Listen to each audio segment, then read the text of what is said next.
부산의 초량에는 일본 총영사관이 있습니다. 저도 어릴 때 그 영사관 근처에 초등학교를 다녔습니다. 그래서 잘 알고 있어요. 근데 제가 그 일본 영사관 옆에 있는 초등학교를 다닐 때는 그 근처가 참 편안하고 부산의 오래된 정서를 담고 있는 좋은 동네였습니다. 그래서 저도 그 앞에 이제 이 동상을 하나 세워놨죠. 정발장군 동상이나 이런 기억을 하는데, 그래서 그때는 뭔 말인가 몰랐습니다. 그런데 일본 영사관 앞에 임진왜란 때 장군 동상을 세웠나 이런 생각을 했는데요. 그 옆에 침례 병원도 있고 뭐 그랬던 동네입니다. 어제 그 부산 초량의 총영사관에 대학생들이 무단으로 침입해 일본 수출 규제에 항의하는 시위를 하다 경찰에 연행됐다는 겁니다. 자, 이제 대학생들이 남의 나라, 그야말로 외교 시설에 침투할 만큼의 이 일이 중요한 일이냐? 제가 참 이해가 안 됩니다. 이 6명으로 이루어진 사람들은 반일행동 부산 청년 학생 실천단이라서요. 한국에 이런 이름 붙여서 지금 영사관까지 애들을 집어넣을 조직은 제가 생각할 때는 주사파 조직밖에 없다고 보고 있습니다. 통진당 해산 이후에 지금 대학생들 조직까지 침투한 주사파 조직들이 지금 이런 임시 이름을 걸고 학생들 몇 명을 여기에 집어넣었다고 봐요. 자, 지금 주사파들은 반일을 통해서 북한의 의도를 한국에 반영하는 데 굉장히 노력을 하고 있습니다. 신이 났어요. 장이 열렸다고 보고 있습니다. 그러니까 지난 토요일 날 2만 명이 광화문에서 참여했다. 저거 2만 명이죠. 어제 우리 집회 숫자보다 적어 보이더만요. 어쨌거나 광화문에서 떳떳하게 이석기 석방하라 했습니다. 이 단체는 지역 대학생과 청년을 중심으로 지난 10일 결성했다. 이게요, 10일 결성하고 어제 남우나라 외교시설에 침투하는 범죄를 저질러요. 이거 중대범죄지요. 그러면 이거는 뭐냐? 그야말로 주사파 조직의 대학생위원회나 이런 데서 지금 이들을 침투시켰다고 보고 있습니다. 이들은 2시 반쯤에 일본 영사관 내부 도서관에 있다가 부산에는 따로 일본 문화관 같은 게 없으니까 일본 관련 자료들을 영사관에서 도서관에 두고 그걸 갖다가 좀 보고 싶은 사람은 와서 볼 수 있도록 문화시설로도 활용하고 있죠. 원래 옛날에는 대사관들이 별도의 문화관을 많이 두었는데요. 요즘은 그런 것도 별로 없어졌어요. 옛날에 부산에 미 문화원이 있었죠. 부산의 영주동입니까? 거기 있었는데 그걸 갖다가 당시에 대학생들이 들어가서 불을 질렀죠. 그게 미 문화원 방화 사건입니다. 자, 그래서 영사관 마당으로 갑자기 도서관에서 뛰어나와 10분 동안 일본을 규탄한다라는 플래카드를 펼치고 구호를 외치고, 플래카드에는 일본의 재침략 규탄한다, 경제대벌 규탄한다 이러면서 잡혔는데 11시쯤 신분증을 내고 출입증을 받아 도서관에 들어갔다는 겁니다. 11시 들어가서 2시 반까지 있다가 뛰어놓은 겁니다. 철저하게 누군가가 기획을 해서 시켰죠. 자, 이들이 영사관에서 시위를 할 때 부산에는 영사관 후문에서 민노총이 주도하는 적폐청산 사회대개혁 부산운동본부, 이거는 쉽게 풀이하자면 문재인 편을 드는 떨거지 단체들 부산 조직, 이렇게 봐야 됩니다. 거기에서 30개 단체라는 이름의 회원들이 일본 경제보복 항의하고 일본 제품 불매운동 벌이자고 기자회견을 했어요. 영사관 안에 이제 시위대의 구호가 들리자 밖에 있던 기자회견 참가자들도 1번은 사죄하라고 맞짱 떴다는 겁니다. 이건 뭐냐? 사전에 밖에서는 기자회견하고 안에는 먼저 기어 들어가서 밖에서 할 때까지 기다리고 있다가 뛰쳐나와서 안팎에서 쇼를 한 걸로 보입니다. 이거는 반일 감정을 고취시키기 위한 주사파들의 교묘한 공작 행위일 거라고 추정을 합니다. 민노총 부산본부장이 대표로 있는 적폐청산 부산본부는 민노총 부산대학생 결여하나 정교조 부산본부 등이 참여하고 있는데요. 자, 이들은 지난 4월 일본 대사관 앞에 노동자상, 그러니까 강제징용 노동자상까지 세웠습니다. 자, 어쨌거나 일본 이 영사관이라는 것은 외국 공간입니다. 그래서 빈 협약에 따라 외국 공간은 불가침권이 인정되어서 불가침권이 인정된 공간은 어떠한 사람도 공간장의 허락 없이는 들어갈 수 없었고, 그리고 주재국은 그들을 지켜주기 위해서 자관 안정을 보장해야 될 책무가 있지요. 자, 그런데도 불구하고 이 청와대에서 조국 수석부터 대통령까지 지금 앞장서서 이런 일을 하고 있습니다. 자, 문재인은 더 많은 국민이 국내에서 휴가를 보내면 경제에 큰 힘이 될 거다, 이런 말을 했는데요. 일본을 직접 거론 안 했지만은 올여름에 휴가 때 일본 가지 마라라는 말을 했습니다. 자, 이런 상황에서 대기업에 일하는 사람들이나 정부 관련 기업에 일하거나 뭐 공직이나 자관 그런 쪽에 있는 사람들, 특히 여유가 좀 있는 사람들이 올해 해외여행을 갈 때 한국 사람들이 제일 많이 가는 데가 일본이죠. 일단 싸고 그리고 정서도 맞고 여러 가지로 좋은 점이 많습니다. 자, 그래서 일본 가지 마라 말을 문재인이가 이렇게 말한 겁니다. 문이 일본 불매운동, 즉 일본 여행하지 마라는 말에 힘을 실은 말이다라고 이야기를 하고 있습니다. 여권에서 그렇게 해석을 하고 있어요. 문 스스로도 한 해에 외국으로 나간 관광객이 작년에 3천만 원에 가까웠는데 한국에 오는 사람은 절반도 안 되니까 관광수지 적자가 1년에 132억 달러에 달한다. 자, 그러기 때문에 이제 좀 나가는 것보다 외국 사람들이 한국에 더 많이 오도록 해야 되고, 웬만하면 국내에서 휴가를 보내라. 이놈의 나라가 이제는 국민들이 돈이 있으면 어디로 가든지 저거가 알아서 할 일이지, 이제 휴가까지 이제 통제합니까? 전체주의 정권이라는 게 그냥 전체주의 정권이 아니에요. 자, 최근에 일본 패션 브랜드 유니클로 매장에서 선반에 쌓아놓은 옷에 붉은색 스프레이 페인트를 뿌리고 달아난 사람이 있었는데, 매장 담당자가 방범 카메라 영상으로 그자를 잡았는데 경찰에 신고해서 시끄러워지면 유니클로는 더 피해를 입을까봐 그만뒀다라는 겁니다. 유니클로 한 지방 매장 앞에는 시민단체 회원이라는 작자들이 방사능 물질로 만든 옷이라는 근거 없는 주장을 하며 고객 입장을 막았고요. 자, 일부는 유니클로 매장 순찰대를 자처하며 유니클로를 방문하는 사람들 얼굴 사진을 올리고 이상무 파리만 날리고 있음, 이런 짓거리를 하고 있습니다. 조국이 부른 죽창가, 문재인이 말하는 해외 가지 마라, 즉 일본 가지 마라, 이게 이제 어리석은 국민들에 의해서 같이 지금 쇼를 하고 있어요.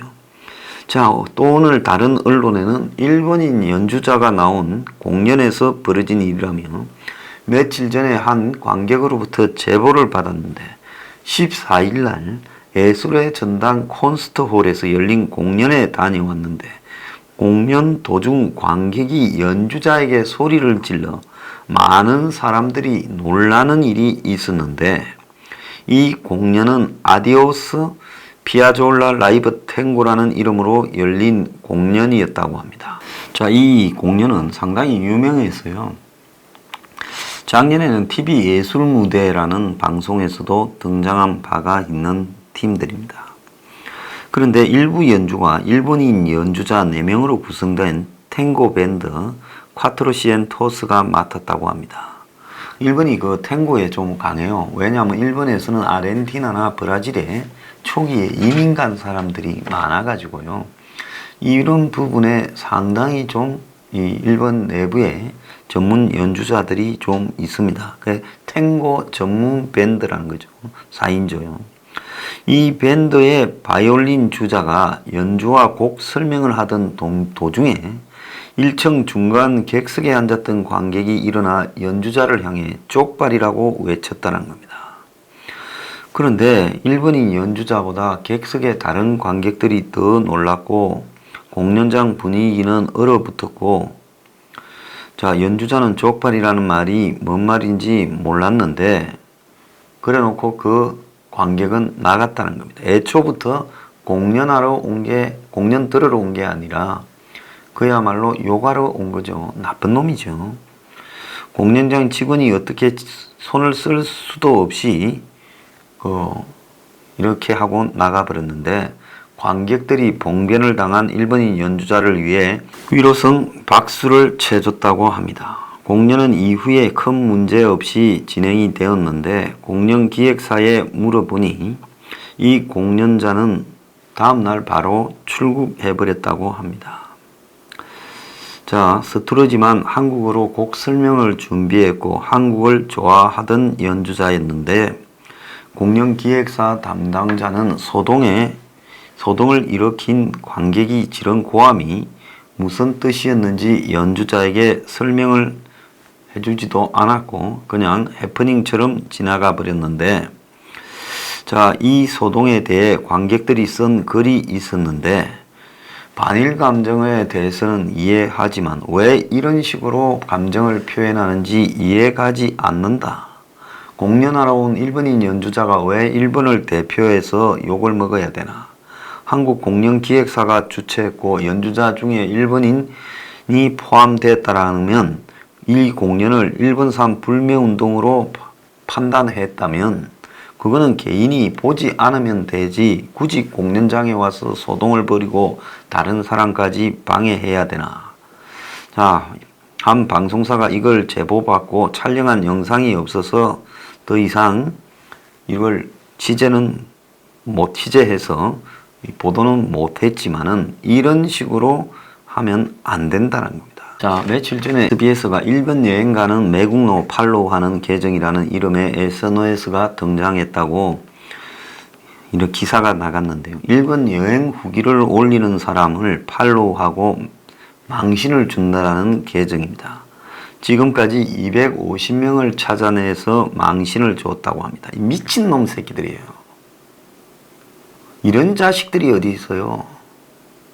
지금 이게요, 정상적인 민주국가라고 봅니까? 일본을 욕하고 안 하고는 저는 알 바가 없어요. 하지만은요, 어떻게 생각하든 그것은 개인의 자유의 영역입니다.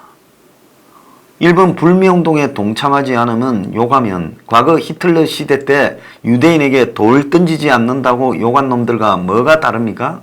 너들이 히틀러 유겐트입니까? 게시타프입니까?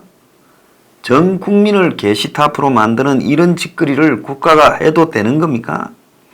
자, 불매운동은 지 하고 싶으면 하는 것이지 조롱 모욕하고 협박하고 이렇게 해서는 안 된다는 겁니다.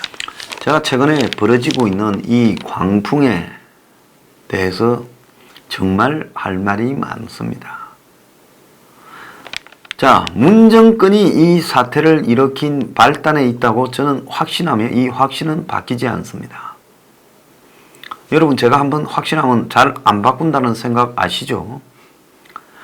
그냥 하는 게 아니라 지난번에 자, 김인성 씨 등 징용 피해자 대책 회장님을 모시고 제가 이걸 검증해서 이야기하지 않았습니까? 한국 정권이 대법원 판결을 핑계 삼아서 이런 일을 몰아가고 있다라는 거. 그것이 지금 총선의 승리를 향해서 반일 프레임, 친일 반일 프레임을 걸고 있다는 거. 한국당이나 한국의 보수 진영 상당수가 여기 걸려서 끌려 다닌다는 거. 이건 분명한 겁니다. 지금 정치권에서 강경 보수든 온건 보수든 이 문제에서 제대로 할 말을 못하고 있습니다. 뉴스 브리핑은요, 절대 그렇게 안 합니다. 하늘이 무너져도 이런 부당함에 대해서는 개인의 자유를 지키기 위해서 노력하겠습니다. 민주주의의 본질은요, 개인의 자유에 대한 존중입니다. 생각이 다른 사람에 대해서도 존중해야 되고요. 모두가 획일적으로 하나의 사상을 가지고 권력이 유도하는 쪽으로 끌려가야 된다면 이건 민주주의가 아니라 전체주의 파시즘의 사회입니다. 북한과 다를 게 뭐가 있습니까? 민주주의가 위대한 것은요, 비판을 한 사람, 권력을 비판하는 사람에 대해서도 비판할 자유가 있는 것이고, 그 사회의 지배적인 어떤 가치를 비판하는 사람에 대해서도 존중해 줘야 된다는 겁니다. 5.18 특별법을 만들어서 5.18 유공자에 대해서 폄훼하면 형사처벌하겠다? 4.3 특별법을 만들어서 폄훼하면 처벌하겠다? 이것들이 다 제정신이 아닌 겁니다. 이게 민주주의입니까? 오죽하면 어제 그래도 김교환 같은 그런 좌파 학자들도 그건 아니다라고 이야기를 하고 있습니다. 문재인과 조국이 끌고 가고 있는 이 미친 강풍에 국민들이 다 춤을 췄어야 되겠습니까? 여러분, 이게 민주주의의 수준이라고 생각합니까? 대한민국이 70년 넘게 구축해온 민주주의의 질이 이 수준밖에 안 됩니까? 과거에요, 1차 대전 이후에 독일 국민들이 다 미쳐 돌아서 유대인들을 학살에 묵시적으로 방관하고 또 정신적으로 그 동참하고 그러면서 유대인들을 다 학살해 죽인다는 것을 다수가 알고도 묵인했던 것과 뭐가 다릅니까? 저는요, 악의 평범성이라는 말을 그 한나 아렌트가 당시에 유대인 학살 주범이 잡혔어요. 이스라엘에서 파라과이선가 아르헨티나선가 잡혔죠. 끌려가서 재판받을 때 했던 말이 기억납니다. 아돌프 아이히만이 잡혔지요. 전범. 그런데 이제 그 전범 재판에서 한나 아렌트가 미국에서 가서 그걸 갖다가 전체적으로 지켜보고 책을 씁니다. 그래서 거기에서 나온 것이 악의 평범성이라는 이야기입니다. 자, 악이라는 것이 악인이 뭐 절대적인 악인이 있는 게 아니라 다들 나는 어쩔 수 없었다면서 그 시대의 논리에 무비판적으로 끌려갔어요.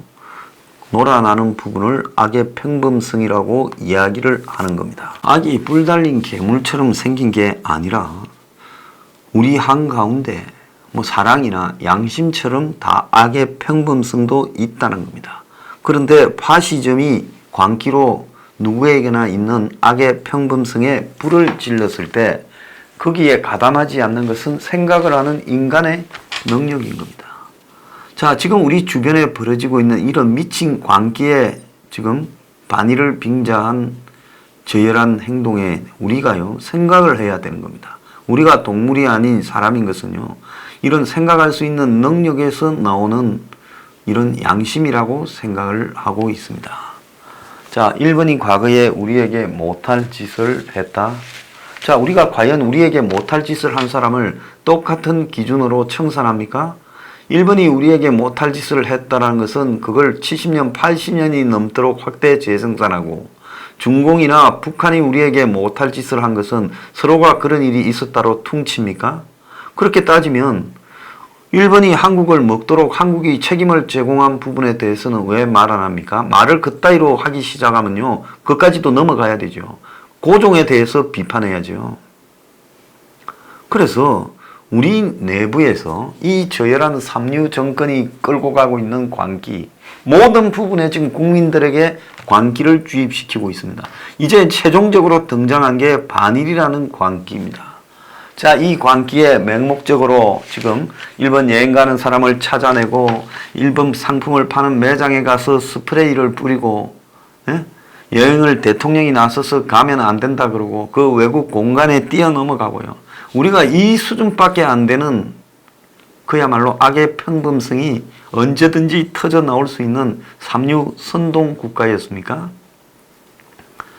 저는 정말로 이런 것들과 같은 나라에서 살기 싫습니다. 진짜 미쳐도 곱게 미치기 바랍니다. 이런 짓거리 하는 놈들요, 반드시 기억을 해놓고 정리를 해놓으세요. 이런 것들을 세상이 지나가고 나면 다 진짜 제거해야 됩니다. 우리가 그러지 않고는요, 자유라는 개념을 누릴 수 없습니다. 자유라는 것은요, 내가 어떻게 말하든 남이 나에게 그것이 탈법이 아닌 이상은 말을 할 수 없는 겁니다. 말할 자유는 있습니다. 비판할 자유도 있어요. 그래야 민주주의 사회입니다. 우리가 지금 민주주의 사회에 살고 있다고 생각하면 당신은 좀 모자라는 사람입니다.